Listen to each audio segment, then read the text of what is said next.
conforme o fundamento da igreja, Satanás tem livre acesso para usá-la. Por quê? Porque o fundamento não é um fundamento espiritual vindo lá de trás. Foi no meio da história que apareceu a igreja. A igreja nunca existiu, nem no Antigo, nem Cristo, nem os irmãos, apóstolos, ninguém. Então ele começa alguma coisa. Ele não tem poder para terminar? Tem, porque ele começou.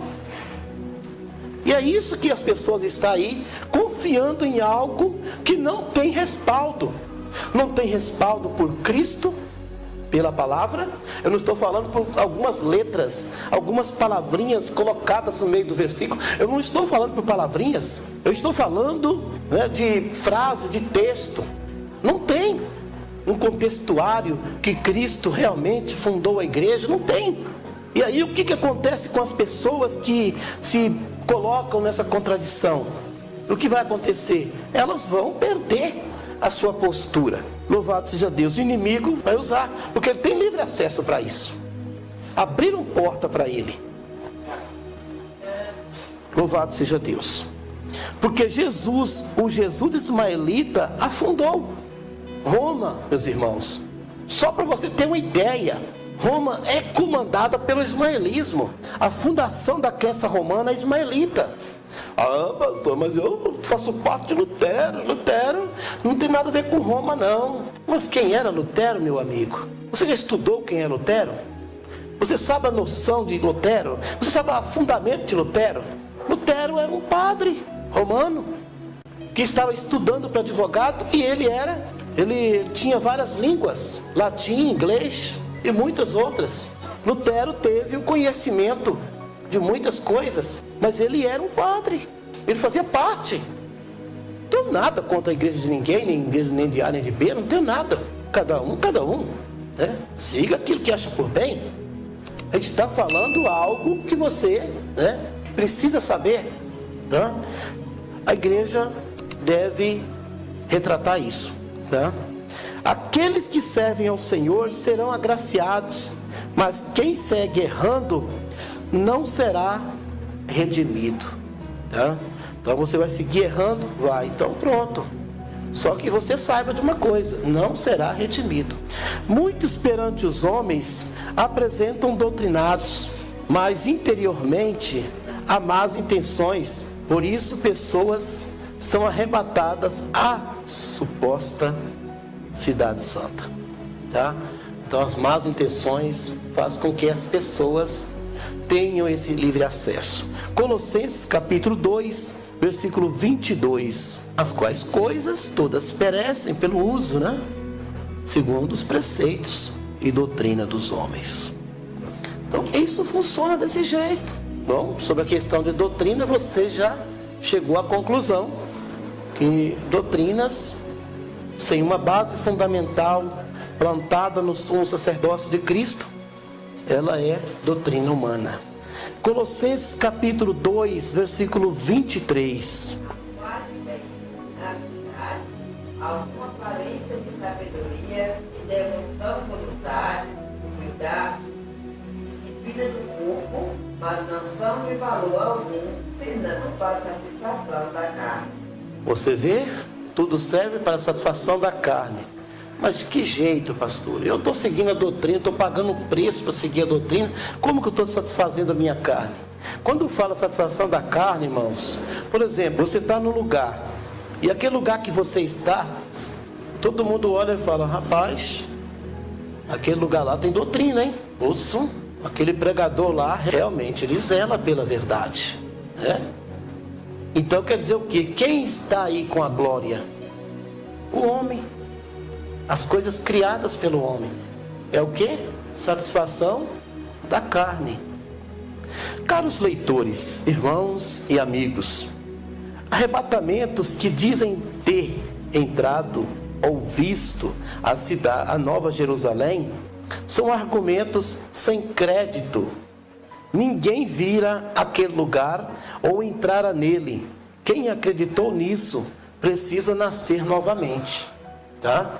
Então, precisa nascer novamente. Aquele caso de Nicodemos, né? Ele acreditou muito no ismaelismo misto com o judaísmo. ele precisou nascer novamente, como o Senhor disse, né? Como diz aqui na palavra, Evangelho de João 3:5. Jesus respondeu: na verdade te digo, que aquele que não nascer da água e do Espírito não pode entrar no reino de Deus. Agora, essas colocações foram adulteradas para não ter um novo nascimento, para ficar só na palavra. Então, aplicam aqui, segundo as pessoas que não têm o pleno conhecimento, aplicam aqui o quê? Nascer da água é batizar. Nascer do Espírito é aceitar Jesus. Ainda bem que o Senhor escreveu certo, né? Aquele que não nascer da água e do Espírito.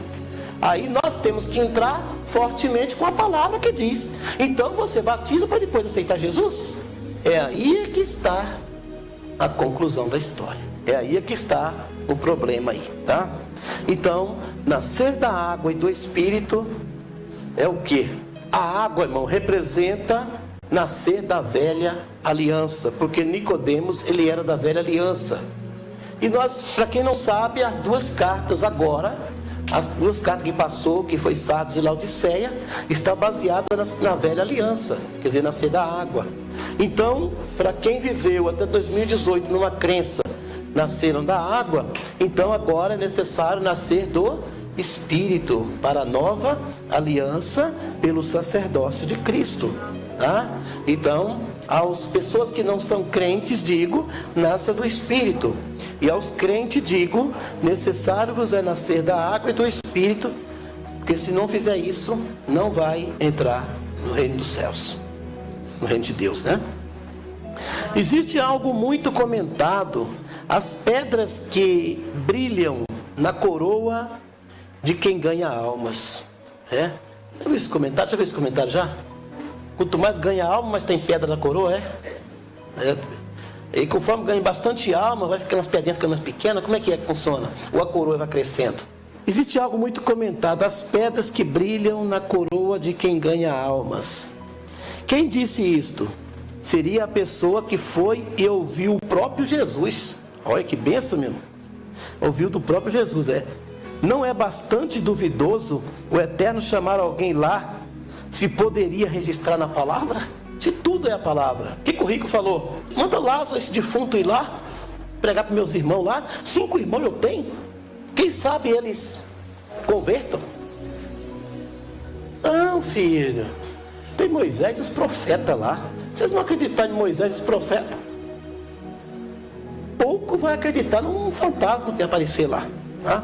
Então, irmãos, funciona assim, né? Vamos lá. Glórias a Deus. Se fosse assim, Deus anunciaria ou porventura esquecera. Já que Deus esqueceu de escrever e mandar gente lá para isso, para acabar de resolver o problema? Não deu tempo Deus escrever na palavra para precisar mandar gente lá? Pelo amor de Deus, gente. Se não acreditar por fé, por vista, quem não vai acreditar?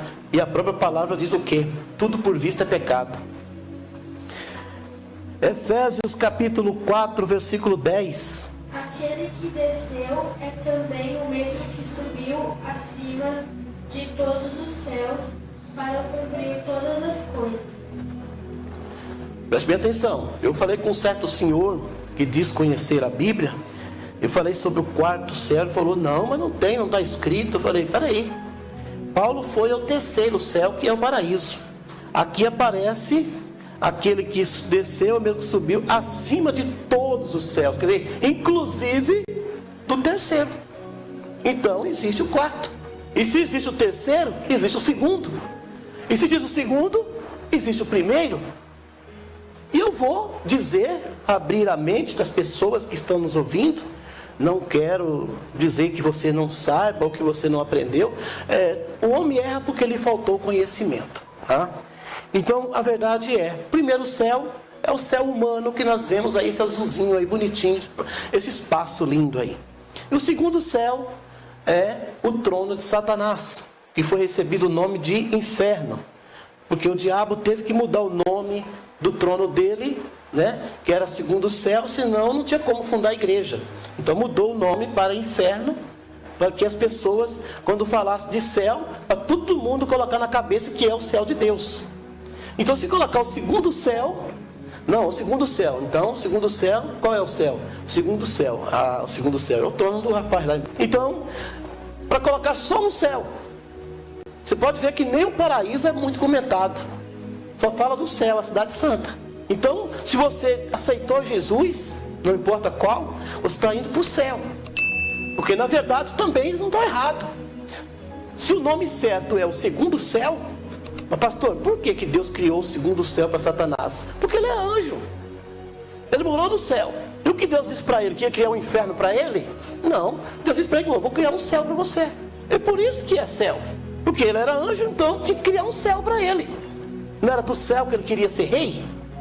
Ele não queria competir com Deus, fazendo um trono semelhante ao do Altíssimo, lá do norte? Não era isso que ele queria? Então, Deus falou, tudo bem, vou fazer um céu para você. Agora aqui você não pode ser rei. E será lançado para baixo. Então, funciona assim. Tá? Mas vamos lá. Glória a Deus.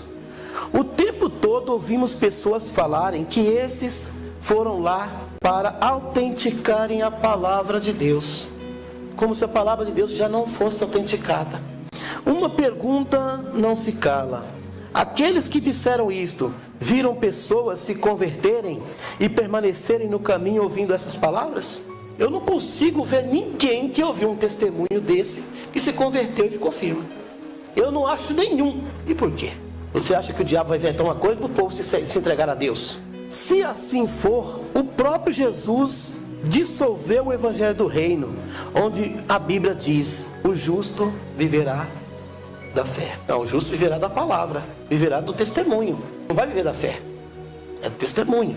Fulano falou, a água para, não precisa nem nós ler Bíblia, viu?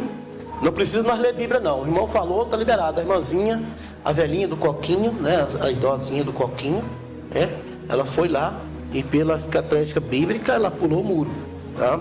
Eu curou todo mundo lá. Será que ela não foi em outro lugar, não? Se ela vê a coroa sua em outro lugar lá, é complicado, hein? Hebreus capítulo 4, versículo 12.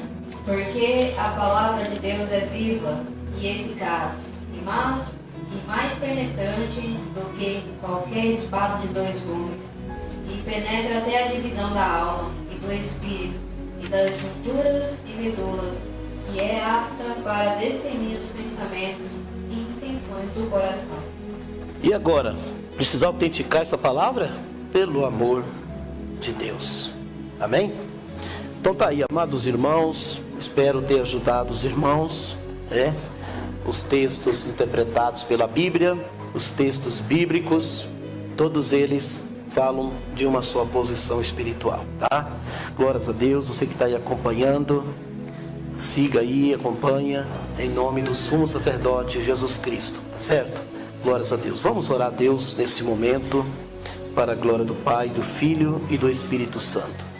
Magnífico Deus eterno, Senhor e Pai maravilhoso, em nome de Jesus Cristo, sumo sacerdote eterno, quero te agradecer, meu Deus e meu Pai santo de poder, por tua presença divina, Senhor, por tua palavra gloriosa, meu Deus, por tuas maravilhas do céu, em nome do sumo sacerdote Jesus Cristo, aqui estamos, meu Deus e meu Pai, te louvando, te engrandecendo e te exaltando, Senhor, por esse ensino desta noite. Ó Pai querido, e todos que nos ouvem, não importa o horário, que o Senhor venha, Pai, abençoá-los e discernir, ó Deus querido, que eles devam ou não devam ouvir, ó Deus, e guardar, porque suas almas são preciosas para o sumo sacerdote eterno Jesus Cristo.